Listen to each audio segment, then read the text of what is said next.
might sound stupid, but how many in here don't have the new album? The Black Album was giant, and we went everywhere and anywhere. We were on the road for 2 years, and I think did somewhere in the vicinity of about 250 shows. The band set out to play every market that they possibly could, and that was worldwide. Moscow, we're having some fun today! You know, we'd finish a leg on the tour, and I remember our manager would come out, "Hey guys, guess what? We gotta go back to Japan. The Wherever I May Roam single has gone through the sushi house roof or something, you know. We gotta go back there." When a record's got those kind of legs on it, you gotta go out there and just try and hold on.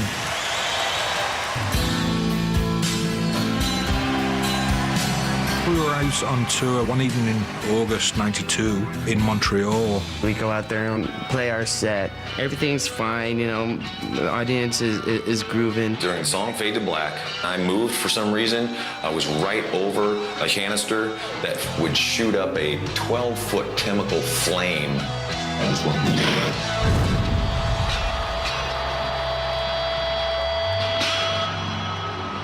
All the strings melted off the guitar instantly. I mean, it was the most horrific pain. I was like, holy, I can't believe it. I can't believe this is happening. Half my hair was gone, half my mustache and beard was gone, half my skin on my arm was gone. I could visibly see the skin rising off the back of his hand.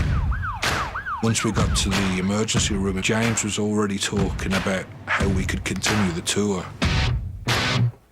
The Metallica attitude is, okay, that happened, but that's not gonna stop me from doing this. James would not be able to play guitar for quite a while, but he could continue singing. So we got another guitar player, and we were up and running again within, like, 2.5 weeks. Bang, they came right back. Dun, dun, dun, dun, dun, dun. Metallica.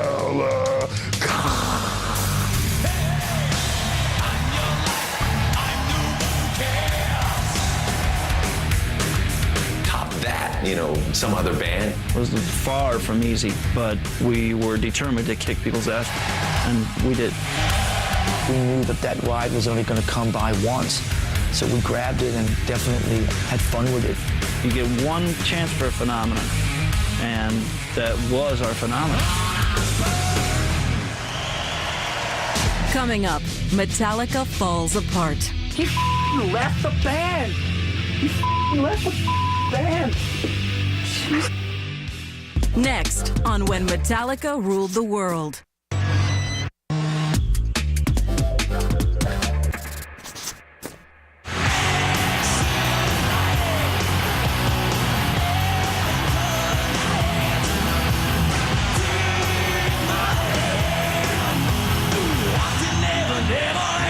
After the Black Album tour of almost 3 years, I could not believe that it was over. So thanks for all your support, man, and we'll see you around soon, I hope. Thanks very much. Good night from Metallica. See ya. They're the biggest band in the world. Everybody loves them. So they're like, wait, we're not used to this situation. We got to do something to kind of shake things up and do something different. Load came out in 1996, and it was a risk both in the way they looked and the way they sounded. Just like the curse, just like the stray. The people that expected Black Album 2 were shocked, disappointed, and distraught. It was the new Metallica. It's sort of like we have short hair now, and we kind of dress like we work at funeral homes, and we drink martinis, but now we play songs that are kind of bluesy. I kind of wish I was like really close friends hanging out, like, dude, love everything, but listen, you don't need the eyeliner. You know, we got arrested by the heavy metal police. Pull over, you know, you're not metal anymore, look at you. It seemed to really affect people, and I really don't know why. At that time, that felt right. And nobody's gonna sit down and tell me what Metallica's about or how it's supposed to be. We were in the studio working on a track for Mission Impossible 2, and all of a sudden we found out that it was available on Napster. We got online and checked it out and started to see the volume of songs that were being traded. and started to realize that this is something that's beyond our control. We controlled Metallica. So it was these let's go after them.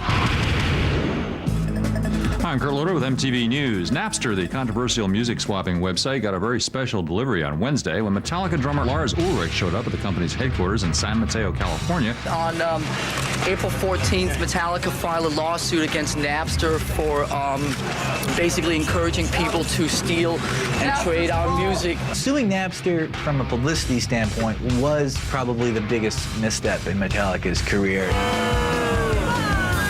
I think it's about the most unhip thing that I've ever seen a big rock star do. How much money does Metallica already have? Do they really need more money? I used to like Metallica a lot, but the fact that they're doing this, I'm really upset about it. All of a sudden, we were just like anti-music fan because we were anti-Napster. You know, we were the bad guys. We were these greedy rock stars. People branded us that. Lars, for all the flack he took in the beginning, he was right. Sure enough, it has become a big problem. But at the time, they certainly were public enemy number one. It was just one more thing that was kind of looking bad for Metallica at the time. By the summer of 2000, there was a lot of tension within the band between the three guys and Jason. Calm down. I'm trying to. Are you stressed out? Just a little bit. It kind of felt like it built up over the last 14 years. Really, ever since he came in the band, he was always battling for position. There was some stuff that wasn't dealt with when Cliff passed away that made Jason definitely the outsider.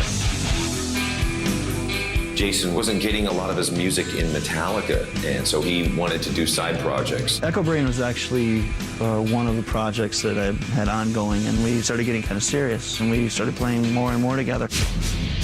James saw it as a betrayal. He just freaked out. Man, that was such a sore subject, and I dragged Lars into it saying, hey, we can't let Jason go off and do this stuff. Echo Brain's music was so different than Metallica's music. I couldn't fathom how it would change the fan base of Metallica in any negative way. We were on separate pages, completely separate ideas on what was going on. So we called a band meeting. We all got together in this hotel room, and Jason just dropped the bomb right off the bat. I asked James straight up, dude, you can't be in a band with me if I do Echo Brain, right? He says yes. I said, then I have to go. I am leaving the band. I don't think you can properly weigh the magnitude that his departure had on Metallica. And when he left, it shook them to the core. He left the band, period. He left the band. Jeez. One good thing came out of that. That was when we hooked up with Phil Toll. The more we feel good about ourselves and each other, and the higher we ascend, the more challenging it will be. Phil is a performance enhancement coach that we thought could be of some help to Metallica. I don't want to end up like Jason, okay? I don't want to be pushed away. We were all off in our own little childish worlds, so we needed that help.